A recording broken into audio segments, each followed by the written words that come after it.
যখন আমরা প্রচার করব যে একটা রিহ্যাবিলিটেশন সেন্টার হচ্ছে, প্রতিবন্ধী চিকিৎসা কেন্দ্র হচ্ছে, যেটা 200 বেডের একটি চিকিৎসা কেন্দ্র, এটা আমাদের স্বপ্ন না, এটা এখন আমাদের স্বপ্ন পূরণের প্রায় দাঁড়গোড়ায়।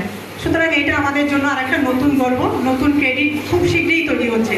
কারণ আমি যতটুকু জানি এই সেক্টরে আমার চেয়ে আমি বলবো না যে আমি সব জানি, কিন্তু এই সেক্টরে আমি অনেকটাই জানি যে বাংলাদেশে এখন পর্যন্ত রেসিডেন্সিয়াল অ্যারেঞ্জমেন্ট নিয়ে কোনো প্রতিষ্ঠান, 200 বেডের কোনো প্রতিষ্ঠান এখনও তৈরি করেনি ইন্ডিভিজুয়ালি ফিজিওথেরাপির জন্য কিংবা ফিজিওথেরাপি ওভারঅল ট্রিটমেন্টের জন্য।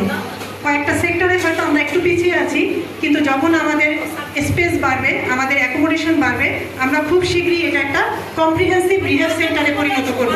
এবং সবাই জানবে ঢাকা শহরের একমাত্র কম্প্রিহেন্সিভ রিহ্যাবিলিটেশন সেন্টার বাংলাদেশ শিশু কল্যাণ পরিচালিত প্রতিবন্ধী চিকিৎসা কেন্দ্র।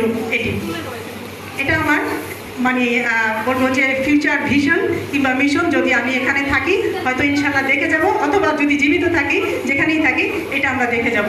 সবাইকে আবারও ফিজিওথেরাপি ডে শুভেচ্ছা জানিয়ে, এবং যারা উপস্থিত থেকে আমাদেরকে আজকে সহযোগিতা করেছেন, আমাদেরকে আনন্দিত করেছেন, আমাদের এই প্রফেশনকে আরও বেশি আমরা যেন এগিয়ে নিয়ে যেতে পারি, আপনাদের কাছে সেই কামনা করব। আমাদের সেই